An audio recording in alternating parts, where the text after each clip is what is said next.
स्यमंतक मणि की विचित्र कथा। स्यमंतक मणि एक ऐसी मणि थी जिसमें स्वयं भगवान सूर्यदेव का तेज समाहित था।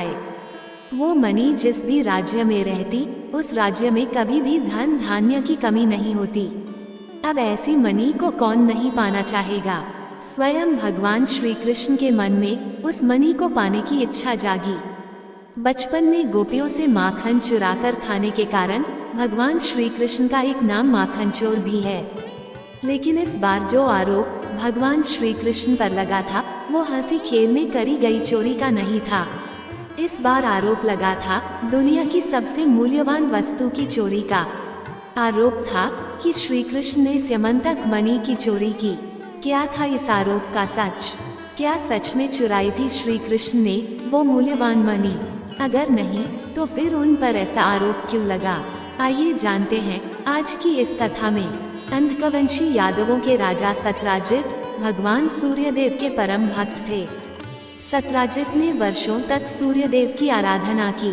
एक दिन सुबह सुबह सत्यराजित रोज की ही तरह सूर्य वंदना कर रहे थे कि भगवान सूर्यदेव स्वयं उनके सामने प्रकट हो गए।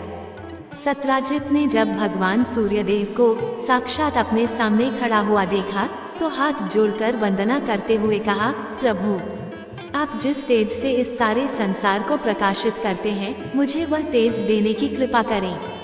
सत्यराजित के ऐसा कहने पर भगवान सूर्यदेव ने उन्हें दिव्य स्यमंतक मणि दी। यह मणि सूर्य के तेज से प्रकाशित थी और उसको अपने गले में पहनकर जब सत्यराजित ने अपने नगर में प्रवेश किया तो सभी को लगा स्वयं सूर्यदेव पधारे हैं।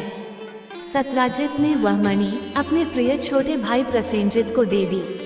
वो मणि अंधकवंशी यादवों के घर में समृद्धि लाती रही। वो मणि जहाँ भी रहती उसके आसपास के क्षेत्रों में समय पर वर्षा होती और लोग सभी रोगों से मुक्त रहते। जब भगवान श्री कृष्ण को उस मणि के बारे में पता चला तो उन्होंने प्रसेन से उस मणि को पाने की इच्छा व्यक्त की, परंतु प्रसेन ने उनको मणि देने से मना कर दिया। एक दिन प्रसेन उस मणि को अपने गले में पहनकर शिकार खेलने के लिए गए। वहाँ प्रसेन एक शेर के हाथों मारे गए और वह शेर उनकी मणि अपने मुंह में दबाकर भाग गया।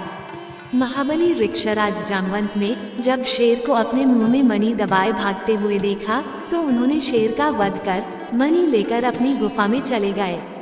अगर आप लोग सोच रहे हैं कि क्या ये जामवंत वही हैं, तो आप सही सोच रहे हैं। ये वही वृक्षराज जामवंत हैं जिन्होंने सीता माता की खोज में भगवान श्री राम की मदद की थी।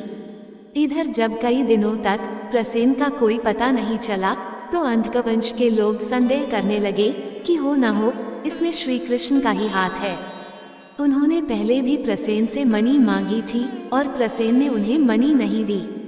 इसलिए उन्होंने मणि चुराने के उद्देश्य से प्रसेन को या तो बंदी बना लिया है या उसका वध कर दिया है। सत्यराजित ने द्वारका आकर भरी सभा में सबके सामने श्री कृष्ण पर आरोप लगाते हुए कहा, माखन चुराते चुराते रत्नों की चोरी कब से करने लगे यशोदानंदन। मेरे प्रिय भाई को तुमने जहाँ भी छुपा कर रखा है उसे मणि समेत वापस कर दो। भगवान श्री कृष्ण ने मणि नहीं चुराई थी, फिर भी उन पर मणि चुराने का आरोप लग रहा था और लोग तरह तरह की बातें कर रहे थे। इस कलंक से मुक्त होने के लिए श्री कृष्ण ने मणि को ढूंढने का निश्चय किया और जंगल में चले गए। जंगल में प्रसेन के घोड़े के पैरों के निशानों का पीछा करते हुए श्री कृष्ण को प्रसेन की और उसके घोड़े की लाशें मिली, लेकिन वहां मणि का कोई निशान नहीं था। थोड़ी दूर पर वृक्षराज के द्वारा मारा गया शेर भी पड़ा मिला। वृक्ष के पैरों के निशान का पीछा करते हुए भगवान श्री कृष्ण जामवंत की गुफा तक पहुंच गए और गुफा के भीतर चले गए।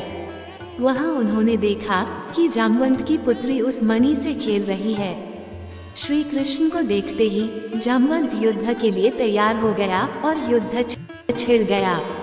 गुफा के बाहर श्री कृष्ण के साथियों ने उनकी 7 दिन तक प्रतीक्षा की। फिर वे लोग उन्हें मर गया जानकर पश्चाताप करते हुए द्वारिकापुरी लौट गए। इधर 21 दिन तक लगातार युद्ध करने पर भी जामवंत श्री कृष्ण को पराजित न कर सका। तब उसने सोचा, कहीं ये वह अवतार तो नहीं जिसके लिए मुझे प्रभु श्री राम का वरदान मिला था। ये पुष्टि होने पर उसने अपनी कन्या जामवंती का विवाह श्री कृष्ण के साथ कर दिया और मणि दहेज में दे दी। श्री कृष्ण जब मणि लेकर वापस आए और मणि सत्राजित को लौटा दी तो सत्राजित अपने किए पर बहुत लज्जित हुआ। इस लज्जा से मुक्त होने के लिए उसने भी अपनी पुत्री का विवाह श्री कृष्ण के साथ कर दिया। कुछ समय के बाद श्री कृष्ण किसी काम से इंद्रप्रस्थ चले गए। तब अक्रूर तथा ऋतुवर्मा की राय से शतधन्वा यादव ने सत्राजित को मारकर मणि अपने कब्जे में ले ली। सत्राजित की मौत का समाचार जब श्री कृष्ण को मिला तो वे तत्काल द्वारिका पहुँचे। वे शतधन्वा को मारकर मणि छीनने को तैयार हो गए। इस कार्य में सहायता के लिए बलराम भी तैयार थे। ये जानकर शतधन्वा ने मणि अक्रूर को दे दी और स्वयं भाग निकला। श्री कृष्ण ने उसका पीछा करके उसे मार तो डाला, पर मणि उन्हें नहीं मिल पाई। बलराम जी भी वहां पहुंचे। श्री कृष्ण ने उन्हें बताया कि मणि इसके पास नहीं है। बलराम जी को विश्वास न हुआ।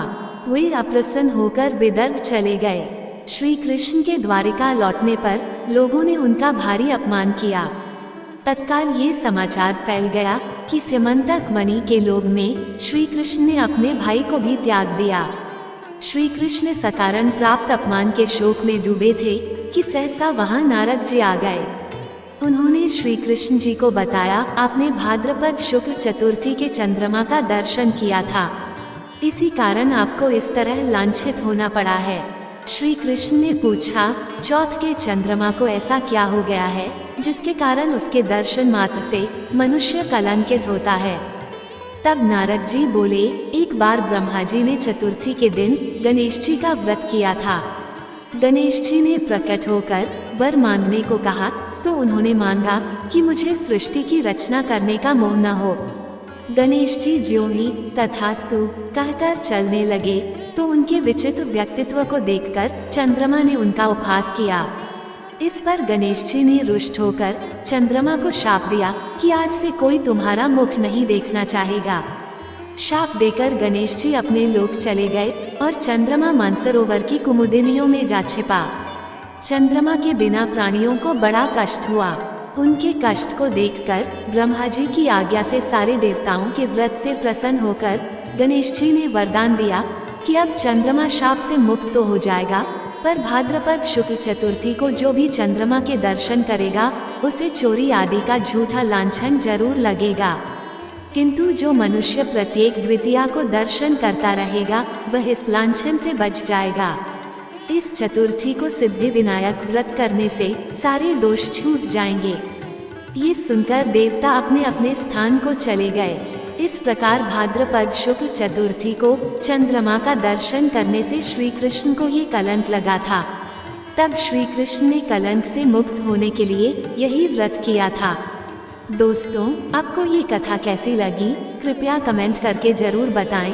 वीडियो पसंद आया हो तो लाइक करें और ऐसे ही और भी बहुत सारी कथाओं को सुनने के लिए चैनल को सब्सक्राइब जरूर करें।